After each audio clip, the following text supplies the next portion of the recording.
Hi friends, we will talk about foldable phones. We will talk portable phones. Meizu Zero, Vivo, a phone. This future technology foldable phones are already Samsung Flex foldable phone. That's why we have phone. Welcome to Pradap Tech. It's me, Pradap.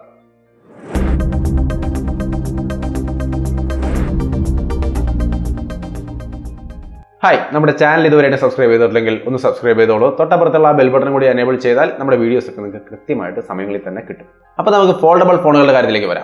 Samsung foldable phone is a costly side. That's a premium phone $1,000 amount Samsung foldable phone. Now, സാധാരണക്കാരായ വ്യക്തികളെ സംബന്ധിച്ച് അത്ര സാമ്പത്തികമായ ലെവലിൽ അല്ലാത്തവർക്ക് ഇത് കിട്ടാൻ ഇത്തിരി ബുദ്ധിമുട്ടാണ്. അത് നമ്മുടെ ബഡ്ജറ്റിൽ ഒതുങ്ങുന്നതല്ല. ഈ ഒരു ഘട്ടത്തിലാണ് മറ്റുള്ള കമ്പനികൾ ഇത് ഇറക്കിയാൽ നന്നാവില്ലേ എന്ന് നമ്മൾ ചിന്തിക്കേണ്ടത്. മറ്റുള്ള കമ്പനികൾ ഇറക്കുന്നുണ്ട്, ഒന്നും രണ്ടും അല്ല ഒരുവിധം എല്ലാ കമ്പനികളും തന്നെ ഈ ഫോൺ ഇറക്കാൻ ഒരുങ്ങുകയാണ്. Especially Xiaomi. അത് എടുത്തു പറയാൻ കാരണം മറ്റുള്ള പല സംഭവങ്ങളും സ്നാപ്ഡ്രാഗൺ 845 40,000 50,000 ആ റേഞ്ചിൽ കിട്ടുന്ന ഒരു ഫോൺ എന്ന് വിലയിരുത്തപ്പെടുന്ന ഒരു സംഭവമായിരുന്നു. പക്ഷേ 20,000 രൂപ ഇപ്പോൾ ഈ ഓഫർ കാലഘട്ടത്തിൽ അത് 17 സംതിങ്ങിന് വരെ സ്നാപ്ഡ്രാഗൺ 845 ഒരു പോക്കോ എഫ് കൊടുക്കുകയുണ്ടായി. അപ്പോൾ അത്രയും വിലക്കുറവിന് വരെ വലിയ വലിയ ടെക്നോളജികൾ തരാൻ കഴിവുള്ള ഒരു കമ്പനിയാണ് ഷവോമി. ആ ഷവോമി അവരുടെ ഒരു മോഡൽ അവതരിപ്പിച്ചിരിക്കുകയാണ് ഈ ഫോൾഡബിൾ ഫോണിന്റെ. സാധാരണ മറ്റുള്ള കമ്പനികൾക്ക് സിംഗിൾ ഫോൾഡിംഗ് ഒരു മടക്കാവുന്ന സിംഗിൾ ഫോൾഡിംഗ് ഫോണുകൾ അവതരിപ്പിക്കുമ്പോൾ ഷവോമി ഒരു പടി കൂടി കടന്ന് ഡബിൾ ഫോൾഡിംഗ് ഫോണാണ് അവതരിപ്പിക്കുന്നത്. രണ്ട് സൈഡിൽ നിന്നും മടക്കി പുറകിലേക്ക് വെച്ചുകൊണ്ട് ഒരു സാധാരണ ഫോണിന്റെ വലുപ്പത്തിലേക്ക് ചുരുക്കാവുന്ന ഡബിൾ ഫോൾഡിംഗ് സ്മാർട്ട് ഫോണുകൾ. ഷവോമിയുടെ കോ ഫൗണ്ടറും പ്രസിഡന്റുമായ ലിൻബിൻ ആണ് ഈ വീഡിയോ പോസ്റ്റ് ചെയ്തിരിക്കുന്നത്. എന്ന് വെച്ചാൽ ഇത് റൂമറും കാര്യങ്ങളൊന്നുമല്ല, ആധികാരികമായിട്ട് തന്നെ പറഞ്ഞിരിക്കുന്ന കാര്യമാണ്. അപ്പോൾ ഡബിൾ ഫോൾഡിംഗ് സ്മാർട്ട് ഫോണിന്റെ ഒരു വീഡിയോ സോഷ്യൽ മീഡിയയിൽ അവരുടെ വൈബോ എന്ന് പറയുന്ന സോഷ്യൽ മീഡിയയിലാണ് പോസ്റ്റ് ചെയ്തിരിക്കുന്നത്. 1 മിനിറ്റിന്റെ വീഡിയോ ആണ്. അതിനകത്ത് അദ്ദേഹം ആ ഫോൾഡിംഗ് ഫോൺ പിടിച്ചിരിക്കുന്നുണ്ട്. കുറച്ചു നേരം കഴിയുമ്പോൾ അതിങ്ങനെ തിരിച്ച് മടക്കുന്നു, രണ്ട് സൈഡിൽ നിന്നും മടക്കി പുറകിലേക്ക് വെക്കുന്നു. അതിലൂടെ അപ്പോൾ തന്നെ ആ സോഫ്റ്റ്വെയറും മാറി തിരിഞ്ഞ് ഒരു സാധാരണ ഫോണിന്റെ ലെവലിലേക്ക് അത് ഒതുങ്ങുന്നുണ്ട്. അപ്പോൾ ഒരു സിംഗിൾ ഫോൾഡിംഗ് എന്നതിന് ഉപരി ഡബിൾ ഫോൾഡിംഗ് എന്താണ് അതിന്റെ ഉദ്ദേശം? എന്തുകൊണ്ട് ഈ ഡബിൾ ഫോൾഡിംഗ് ഒരു ആവശ്യമുള്ള ഘടകമാണോ? ഇനി അതിന്റെ റൈറ്റ് സൈഡ് ഈ ഡബിൾ സൈഡായിട്ട് വരുമ്പോൾ എന്തെങ്കിലും യൂസ് ഉണ്ടോ എന്ന് നമുക്കറിയില്ല. എന്തായാലും രണ്ട് സൈഡിലേക്ക് മടക്കിക്കൊണ്ട് ആ ഫോണിനെ ഒരു ചെറിയ ഫോണാക്കി മാറ്റാൻ സാധിക്കും. അപ്പോൾ ഒരു ഫോൾഡിങ്ങിന് വേണ്ടി ബാക്കിയുള്ളവർ കഷ്ടപ്പെടുമ്പോൾ ഷവോമി രണ്ട് സൈഡും മടക്കുന്ന ഡബിൾ ഫോൾഡിംഗ് ആണ് കൊണ്ടുവരുന്നത്. ഷവോമി ആയതുകൊണ്ട് നമുക്ക് സാംസങ്ങിന്റെ ഫ്ലെക്സിന്റെ പോലെ വലിയ വിലയൊന്നും ഉണ്ടാവില്ല എന്ന് വിചാരിക്കാം.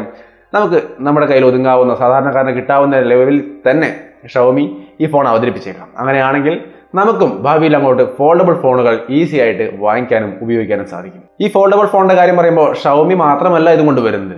ഓപ്പോ, വിവോ, അതേപോലെ വാവയും വളരെ പ്രധാനപ്പെട്ട ഒരു കമ്പനിയാണ്. അവർ വില കുറവിന് തന്നെ ഈ സംഭവം കുറച്ചും കൂടി നേരത്തെ മറ്റുള്ള കമ്പനികളെ അപേക്ഷിച്ച് കുറച്ചുകൂടി നേരത്തെ അവതരിപ്പിക്കാൻ പല ടെക്നോളജികൾ അങ്ങനെ അവതരിപ്പിക്കാൻ ശ്രമിക്കുന്ന ഒരു ടീമാണ് വാവെ. അതുകൊണ്ട് തന്നെ ഒരുപക്ഷെ ഷവോമിക്ക് മുൻപേ ഇവർ അവതരിപ്പിച്ചേക്കാം. എങ്കിലും വാവയും ഇതിനകത്ത് വരുന്നുണ്ട്. ഒപ്പം തന്നെ ലെനോവോ പോലുള്ള ബ്രാൻഡുകൾ അടക്കം ഒരു പിടി ബ്രാൻഡുകൾ, LG, അങ്ങനെ മോട്ടോയുടെയൊക്കെ ഇത്തിരി വ്യത്യസ്തമായ സംഭവങ്ങളാണ് പറയുന്നത്. മുമ്പത്തെ അവരുടെ മോട്ടോ റേസർ ഫോൺ പോലെ മുകളിൽ താഴേക്ക് മടക്കുന്ന തരത്തിലുള്ള ഒരു ഫോൾഡബിൾ ഫോണാണ് അവർ പറയുന്നത്. അത് എത്രത്തോളം നന്നായിരിക്കും എനിക്കറിയില്ല. എന്തായാലും ബാക്കിയുള്ള കമ്പനികൾ ലെനോവോ, മോട്ടോ എല്ലാ കമ്പനികളും എല്ലാ ബ്രാൻഡുകളും ഇത്തരത്തിലുള്ള ഫോണുകൾ ഇറക്കാൻ പോവുകയാണ്. എന്ന് വെച്ചാൽ അടുത്ത ഒരു കാലഘട്ടം ഫോൾഡബിൾ ഫോണുകളുടെ കാലഘട്ടം തന്നെയാണ്. ഇപ്പൊ നമ്മുടെ മനസ്സിൽ വരുന്നൊരു ചോദ്യം, ഈ ടെക്നോളജി വളർന്ന് എങ്ങോട്ടാണ് പോകുന്നത്, ഇതിൻ്റെയൊക്കെ ആവശ്യമുണ്ടോ എന്നൊരു ചോദ്യം വരാം. ആവശ്യം ഇതാണ്. സാധാരണ ഒരു ഫോൺ നമ്മൾ നോക്കുമ്പോൾ ഒരു 6 ഇഞ്ച് സ്ക്രീനാണ് അല്ലെങ്കിൽ 5 ഇഞ്ച് സ്ക്രീൻ ആണെങ്കിൽ അതിനൊരു വലുപ്പമുണ്ട്. ബ്രൗസ് ചെയ്യണമെങ്കിലും വീഡിയോ ആണെങ്കിലും ഒക്കെ ആ ഒരു ചെറിയ സ്ക്രീനിൽ നമ്മൾ ഒതുങ്ങണം. പക്ഷേ ഫോൾഡബിൾ ഫോൺ വരുമ്പോൾ ഈ ഒരു സംഭവം നമുക്ക് നോർമൽ ഫോണായിട്ട് അത്യാവശ്യം കാര്യങ്ങളൊക്കെ അതിൽ ഉപയോഗിക്കാം. കൂടുതൽ ബ്രൗസ് ചെയ്യേണ്ട സമയത്തും സിനിമ കാണേണ്ട സമയത്തും അല്ലെങ്കിൽ മറ്റുള്ള മീഡിയ കൺസംഷൻ്റെ ആവശ്യം വരുന്ന സമയത്തും തുറന്നുകൊണ്ട് ഒരു വലിയ ഫോണിൽ നമുക്ക് സുഖമായിട്ട് വലിയ ഡിസ്പ്ലേയിൽ കാര്യങ്ങൾ കാണാം. ആവശ്യം കഴിയുമ്പോൾ മടക്കി സാധാരണ ഫോണാക്കി നമുക്ക് പോക്കറ്റ് ഇടുകയും ചെയ്യാം. അപ്പോൾ തീർച്ചയായിട്ടും വളരെ വളരെ കൺവീനിയൻ്റ് ആയ വളരെ യൂസ്ഫുൾ ആയ ഒരു സംഭവം തന്നെയാണ് ഫോൾഡബിൾ ഫോൺ. അതല്ല എന്ന് ചിന്തിക്കാൻ വലിയ ന്യായമൊന്നും ഞാൻ കാണുന്നില്ല.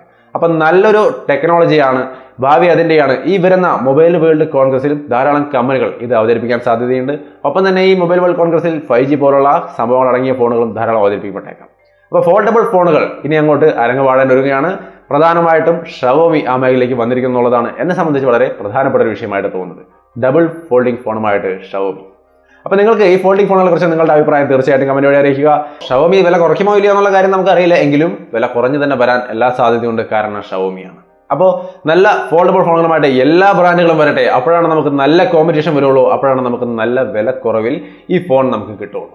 അപ്പോൾ ഫോൾഡബിൾ ഫോൺ എന്ന വിഷയത്തെക്കുറിച്ച് നിങ്ങളുടെ അഭിപ്രായങ്ങൾ തീർച്ചയായിട്ടും കമന്റ് വഴി ഷെയർ ചെയ്യുക. വീണ്ടും ഉപകാരപ്രദമായ മറ്റൊരു വീഡിയോ കണ്ടുമുട്ടാം.